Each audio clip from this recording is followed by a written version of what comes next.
I'm in my studio and I'm talking about the green paper on Caricom.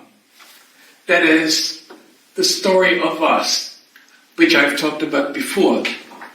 Now, one of the interesting things about the story of us and this thought of becoming full members of Caricom is I went to a meeting a couple of weeks ago, and it started off, they were saying, how many people recognize these derogatory nicknames or expressions for West Indians? And a lot of people raised their hands, and so they were used to calling West Indians these different names. And one of the things about it was that it implied that Bermudians had a superior attitude toward people from the Caribbean or the West Indies. But it's very confusing when you read the story of us, the green paper, on whether or not we should become full members of Caricom, because one of the things that it says full membership will give us is equal standing with the rest of the Caribbean community. That's a bit strange if they start off saying that Bermudians act like they're superior. I know it may mean within Caricom, but I just find it a little confusing and sort of like it's like an inferiority complex. You can't go into joining a group saying that joining it will make you better. You should already be who you are, and joining the group, might make certain circumstances better, but to say we'll be on equal standing, it's a little confusing. Now, one thing that I think the Caribbean has helped us with over the years is education. The first principal of the Berkeley Institute was George DaCosta, who came from Jamaica, and he actually lived sort of on the corner of King Street and Curving Avenue, and he lived in a house called Mandeville Cottage. That's a town or region in Jamaica.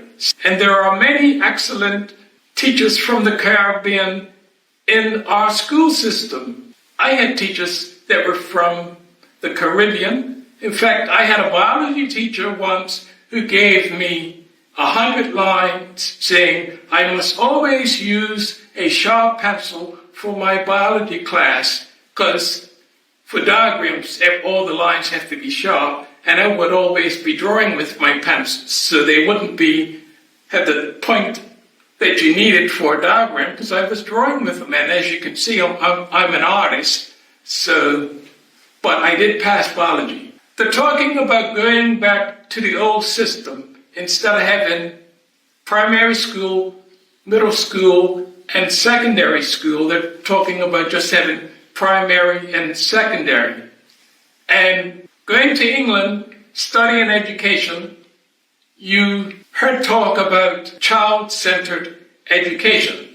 The students not always just looking at a blackboard and memorizing things. And I think one of the problems in education now is children don't memorize things. Like some things you do have to memorize. Like we had to learn words and memorize them. And we learned a lot of words through phonetics. But then by the time we reached about third standard, fourth standard, we would start getting certain words in spelling tests that were in phonetic. Like I remember at East End School, the word came up in spelling chasm, C-H-A-S-M, which I think is like a gap in something. But basic reading usually involved phonetics. And one of the things that used to happen with reading is they would grade books according to reading level.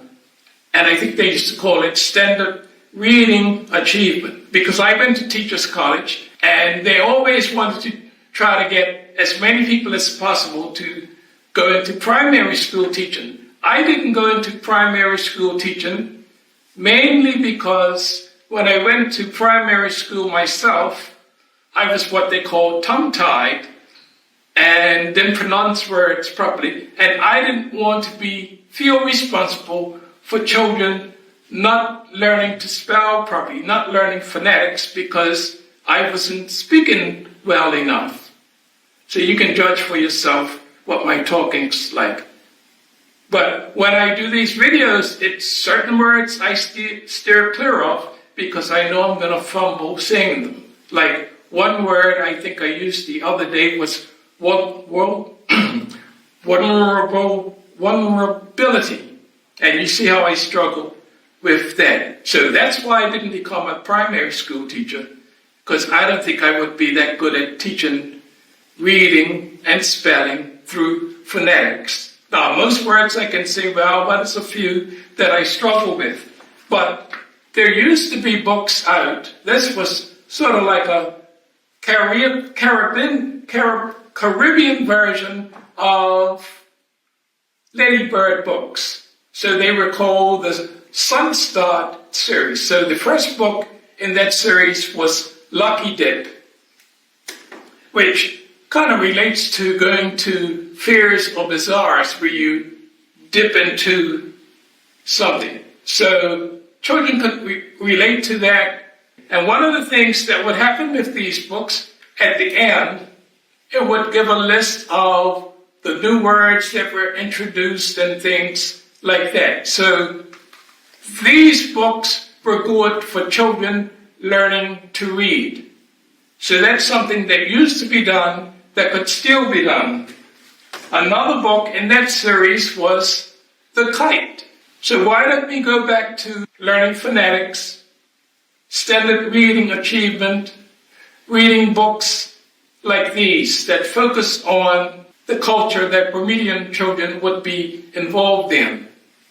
Another book that this was probably a reference for primary school teachers and maybe teachers who weren't teaching GCEs but teaching in then what was called secondary modern was The Student's Companion.